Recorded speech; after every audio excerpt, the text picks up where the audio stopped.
Hello everyone, this is Nocturne, and welcome back to some more Final Fantasy XIII Story Primer. I believe we are now in Episode 4, so let's go ahead and jump in and see if we can't finish Chapter 4 this time. Hope and Despair. As a resident of Palampolum, Hope should never have been a candidate for the Purge. The radical government policy only concerns the inhabitants of the town of Bottom. Unfortunately for Hope and his mother, the Sanctum announces the Purge on the day they are visiting the coastal community, and the Sanctum soldiers rounding up the deportees make no distinction between locals and visitors. Later, at the Hanging Edge, Hope's mother is killed in the violence which erupts when the true nature of the Purge is revealed. This indirectly leads to Hope's encounter with the Pulse fal'Cie and transformation into a cursed l'Cie. Now, he rails against his cruel fate. He curses the government that started the Purge, the fal'Cie who made him l'Cie, the army that hunts him like a criminal. But most of all, he chokes on the hatred he feels for Snow, the man responsible for dragging his mother into the battle that claimed her life. Sazh wants to help Hope return home to his father. The boy shows little enthusiasm for a family reunion, but Sazh is insistent. He knows how it feels to be a dad. Taking in the trash. The War of Transgression, the conflict between Pulse and Cocoon. A towering wreck is all that remains of a lower world airship shot down during the battle that took place centuries before. At that time, the forces from Pulse attempted to invade Cocoon, only to be repelled by the efforts of the Sanctum fal'Cie, though not before the invaders had rent a great wound in the floating world's shell. Though Sanctum fal'Cie subsequently repaired the damage using debris from the surface of their routed enemy's planet, the psychological wounds inflicted by the conflict are evident even now in the Cocoon citizens' unreasoning fear of all things Pulse. And reminders of the lower world threats still remain. Mechanical terrors brought in with the debris replace their resting parts and wander the area, while government troops struggle to contain them.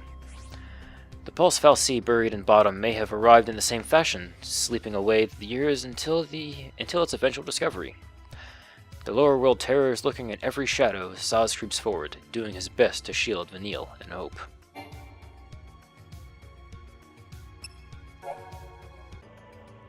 Fugitives in Futility. Lightning says little of her feelings, but Sazh senses her frustration. Despite braving the dangers of the Purge and the Vestige in an effort to save her sister, Lightning was helpless to prevent Sarah's transformation into Crystal. Now she is forced to flee as a fugitive, a Pulse l'Cie and hated enemy of Cocoon. And then there's their focus.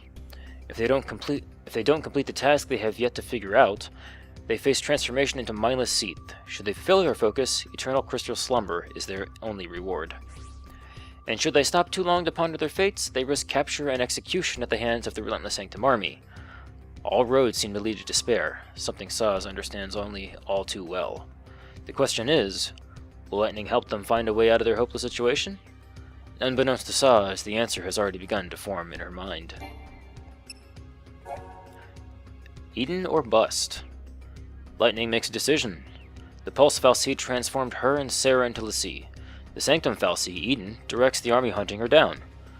Pulse or Sanctum, fal'Cie means one thing to Lightning: an enemy responsible for ruining their lives. A clear-cut enemy is something she can deal with.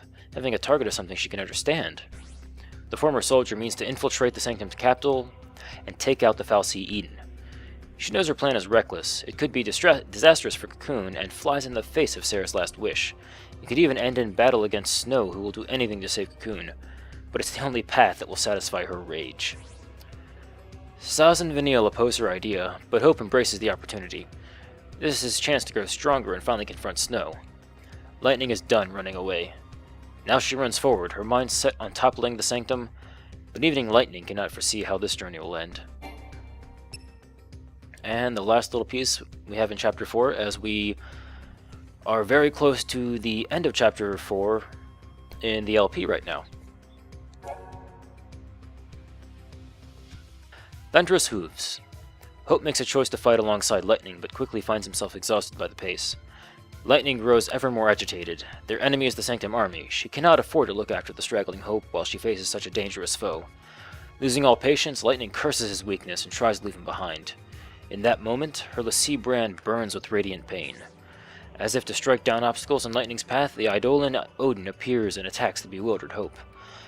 Lightning moves without thinking. She blocks the deadly blade and the boy she meant to abandon only moments before. Lightning defeats Odin and brings the entity under her command. Why did the Eidolon appear in the first place? There is no answer to her question, but one thing is certain.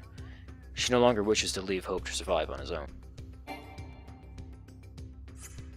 And I think with that, this will probably be a fairly short primer episode, but we will go ahead and pick up with some of the rest of these in the next one. So, hope you guys enjoyed. This has been Nocturne, and I will see you guys again next time.